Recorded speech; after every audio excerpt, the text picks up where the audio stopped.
Dorothy humiliated Nath on purpose, in public, like it was a hobby.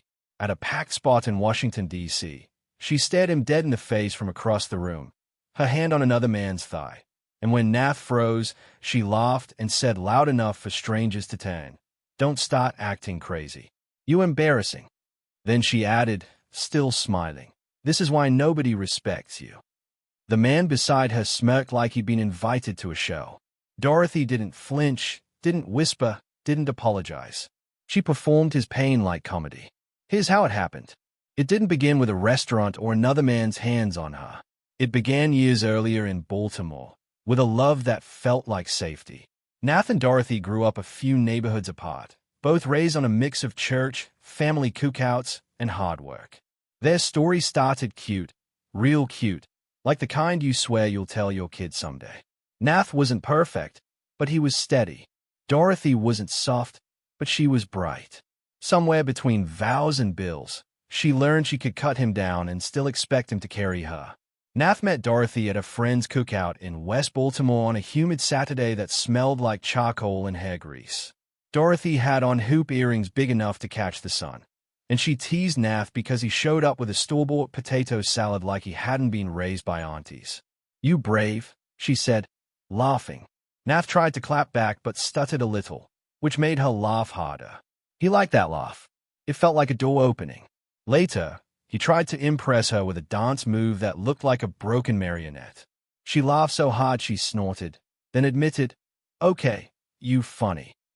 Their early dates were simple and sweet. Nath took Dorothy to the inner harbor, where they ate fries and watched tourists point at boats like boats were brand new inventions. Dorothy stole Nath's hoodie and kept it like a trophy.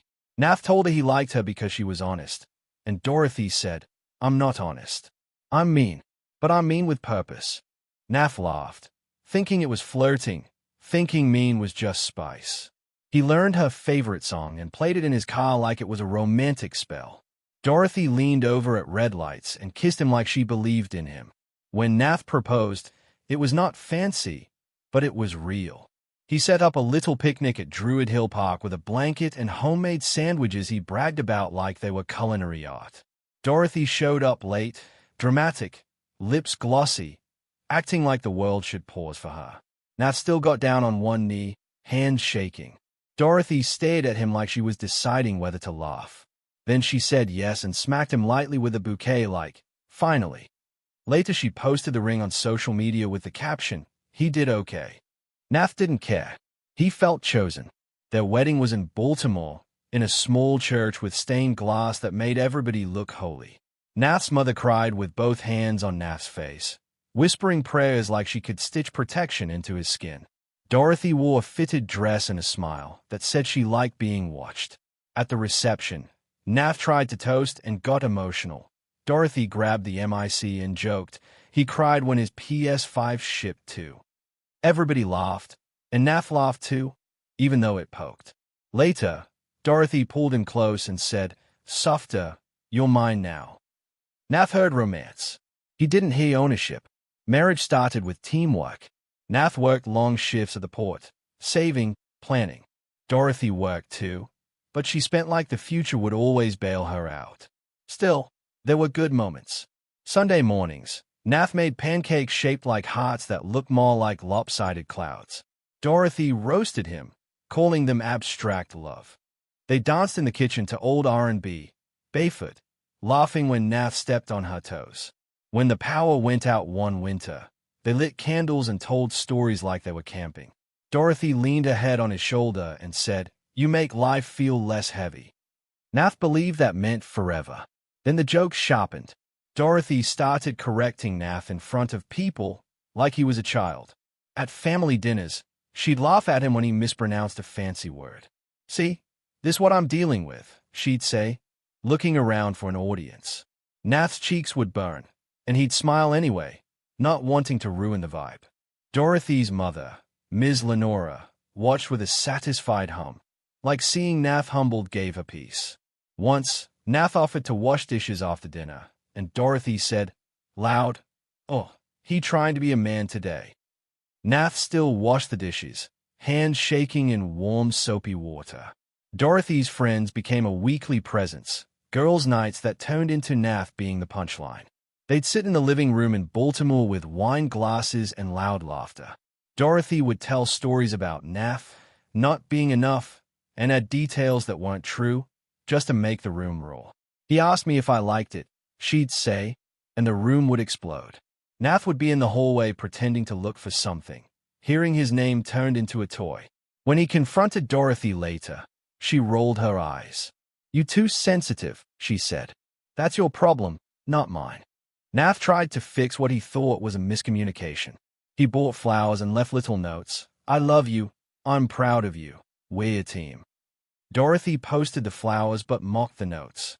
"You write like a middle schooler," she said on a call, not caring Nath was within earshot. Nath booked a weekend trip to Philadelphia to reset things. Cheesesteaks, museums, hand-holding. Dorothy complained about the hotel towels and called Nath cheap even though he paid for everything. Still, there was one moment on the trip when she fell asleep on his chest and he thought, maybe this is the real her.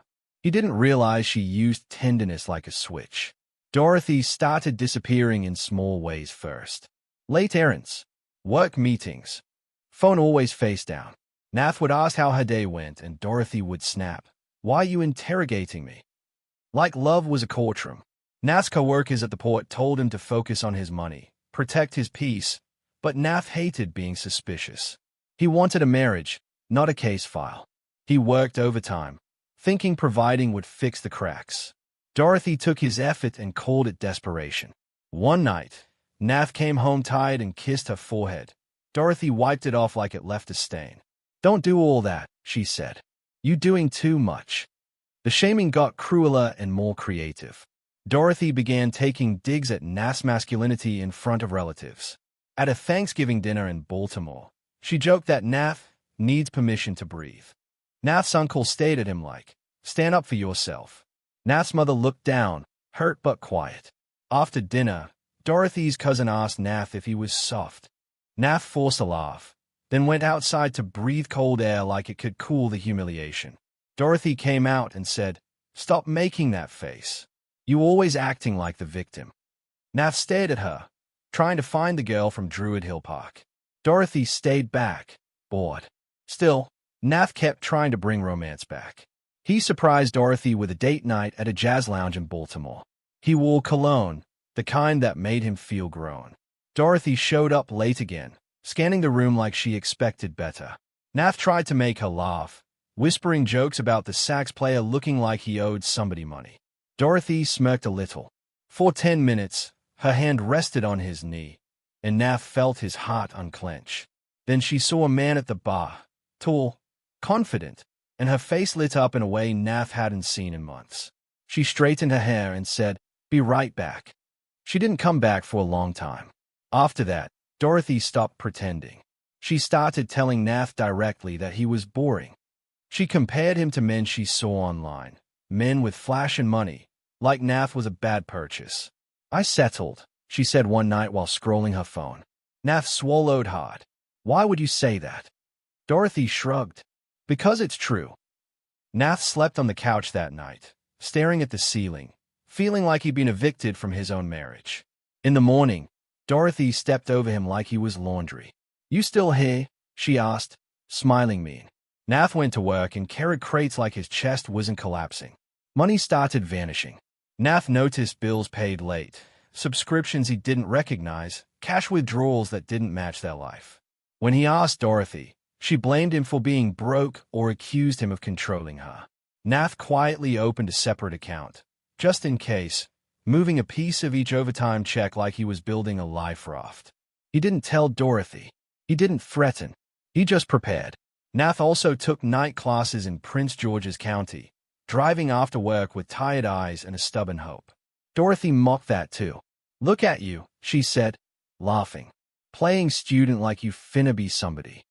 Nath kept going anyway. The romantic moments became rare, but Nath tried to make them count. One winter night, he bought Dorothy hot chocolate and drove them to a lookout in Maryland where the city lights looked like spilled jewelry. Dorothy actually softened. She leaned into him, and for a second Nath felt like the old days. She let him talk about his dreams, getting certified, moving somewhere quieter, building stability. Dorothy kissed his cheek and said, "You're cute when you think life is fair." Nath laughed because he wanted it to be a joke. Then she added, "Just don't start thinking you the prize." Nath stared at her, the chocolate going cold in his hands. Dorothy's double life didn't announce itself with fireworks. It leaked in through little lies. Nath heard her on the phone saying, "I miss you," in a voice she never used with him anymore. When he walked in, Dorothy snapped the call off and smiled too fast. "My cousin," she said. Nath knew her cousin, and that wasn't her cousin. Dorothy began taking trips with the girls to DC, sometimes Alexandria, sometimes somewhere with better energy. Nath offered to drive her. Dorothy laughed. "Absolutely not," she said. "You'd ruin it." Nath stopped asking. He started documenting dates, times, expenses. Quietly, carefully, like a man learning the hard way that love isn't proof. The night Dorothy invited Nath to DC, she made it sound serious. "We need to talk somewhere neutral," she said. Nath's stomach knotted, but he felt hopeful. Maybe she wanted counseling. Maybe she wanted honesty. Nath drove from Baltimore to DC in traffic that moved like a tired argument. He wore a clean shirt, practiced calm sentences, told himself not to beg. Dorothy sent him an address and said, "Don't be late." Nath parked near a restaurant with warm lights and laughter pouring out the door. He took a breath, touched his wedding ring, and stepped inside like he was walking back into his own marriage. Then he saw her. Dorothy was at a table with a man dressed like confidence. Nice watch, crisp jacket, smile like he knew secrets. Dorothy's hand rested on his thigh like it belonged there. When Nath's eyes locked with hers, Dorothy didn't gasp. She didn't hide. She smiled. Nath stood frozen, feeling heat rush to his face, his throat tightening. Dorothy lifted her glass and said, loud, "Oh my God, Nath, relax. Don't start acting crazy." People nearby turned, curious. Dorothy leaned back and added, "You always doing the most. This is why I can't take you nowhere."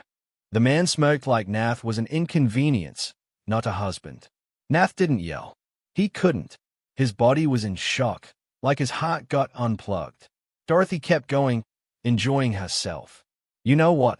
she said, still loud. "You've been failing me for years. I deserve a real man." Nath felt like the room tilted. A server asked if everything was okay, and Dorothy laughed, his just being dramatic. Nath wanted to disappear. He walked out, air hitting his face like a slap. Outside, he leaned against a wall and breathed through pain that felt physical. Dorothy didn't chase him, not even to pretend. She let him walk away like trash that took itself out. Back in Baltimore, Nath moved through days like he was underwater. Dorothy acted normal, too normal. She came home late, humming, and if Nath looked at her too long, she'd smirk. "What you staring at?" she'd ask. "You want a replay?" Nath tried one last time to talk. Dorothy looked bored. "I'm not having no conversation where you cry," she said. "Keep that." She began telling people Nath was unstable. Nath heard from mutual friends that Dorothy said he was obsessed and controlling. Nath realized she wasn't just cheating. She was rewriting him into a villain so she could feel clean. Dorothy's mother joined in, saying Nath never deserved Dorothy anyway. No remorse, just appetite. Nath got a lawyer in Prince George's County and said one sentence that felt like swallowing glass. "I want to protect myself." The lawyer didn't need drama. He needed facts. Nath brought bank statements, proof of overtime, evidence of Dorothy's spending, and documented patterns. Nath changed his direct deposit, kept his separate account quiet, and removed his name from anything that could sink him. Dorothy filed first anyway, not to end things kindly, but to win control of the story. She wanted to say she left him. Nath didn't argue publicly. He didn't post. He didn't beg friends to pick sides. He let silence do its work while he handled paperwork like it was survival. Dorothy took every chance to humiliate him in private, too. She'd call Nath late at night just to taunt. "You really thought you was enough?" she'd say, laughing softly. "You built like a backup plan." When Nath stopped answering, she'd leave voicemails calling him weak. When he did answer, calm and short, she'd get louder, angrier, like his peace insulted her. She never apologized. Not once. She didn't even pretend she was sorry. She just wanted Nath to feel small. Nath started therapy on Tuesdays after work, sitting in a small office in Maryland, learning how to name pain instead of swallowing it. He learned that love isn't supposed to erase you. Somewhere in the middle of all that hurt, life still threw Nath a few funny moments, like it wanted to remind him he wasn't dead inside. One day at the port, his co-worker Reggie saw Nath eating a sad desk lunch and said, "Bro, you grieving with tuna?" Then Reggie pulled out a 4-wrap plate of ribs like a magician. "Eat," Reggie demanded. Another day, Nath tried to cook for himself and accidentally set off the smoke alarm so aggressively the neighbor yelled through the wall, "You fighting for your life in there?" Nath laughed, an ugly laugh at first, then real. He realized laughter didn't betray his pain. It gave him a. Nath finished his certification quietly. No announcements. No dramatic speeches. He studied at night, tired, sometimes rereading the same page 5 times. He passed anyway. He applied for a better position and got it. He moved from Baltimore to Columbia, Maryland. Nothing flashy, just quieter streets and less history in the walls. He bought a used truck with cash. He got new sheets that didn't smell like old arguments. He started running in the mornings, not to glow up, but to feel his body again. On weekends, he visited his mother and helped her with groceries, listening to her talk like he wasn't a broken thing. Nath was rebuilding, private, steady, successful. Dorothy's karma didn't come as a thunderbolt. It came as consequences stacking up. The man from D.C., her real man, had a life too. The kind built on shortcuts. A routine background check at his job in Northern Virginia triggered questions. Then came an investigation. Then he got walked out. Suddenly, Dorothy's fancy dinners turned into microwave meals. The trip stopped. The rent became a panic. Dorothy tried to stretch her charm over a shrinking reality, but charm can't pay bills. The man started blaming her. Dorothy, who never believed in partnership, found herself partnered with chaos. Still, she showed no remorse. She blamed everyone else, especially Nath. Dorothy tried to swing back toward Nath like he was her emergency exit. She texted first, "We need to talk." Nath didn't respond. She called and left a voicemail full of attitude. "You really gonna do me like this?" she snapped, like she was owed rescue. She showed up at his place in Columbia uninvited, eyes sharp, posture proud, carrying herself like she hadn't tried to crush him. Nath opened the door, calm. Dorothy looked around, noticing the clean space, the quiet. Her face tightened. "Oh," she said, like his peace offended her. She tried to step inside. Nath didn't move. "This isn't your home," he said, gently but firm. Dorothy scoffed. "You acting brand new." Nath replied, "No, I'm acting healed." At the courthouse, Dorothy attempted one last humiliation. She arrived dressed like a statement, head high, voice loud.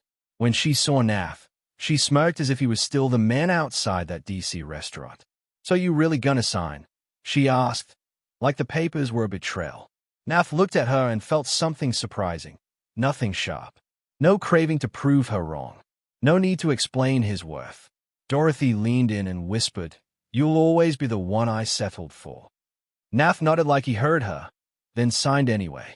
Dorothy walked away angry, not because she lost love, but because she lost control. Nath walked out lighter. Months passed. Nath didn't become famous. He didn't expose Dorothy. He didn't chase revenge. He just lived. He learned to cook properly. His pancakes stopped looking like sad clouds.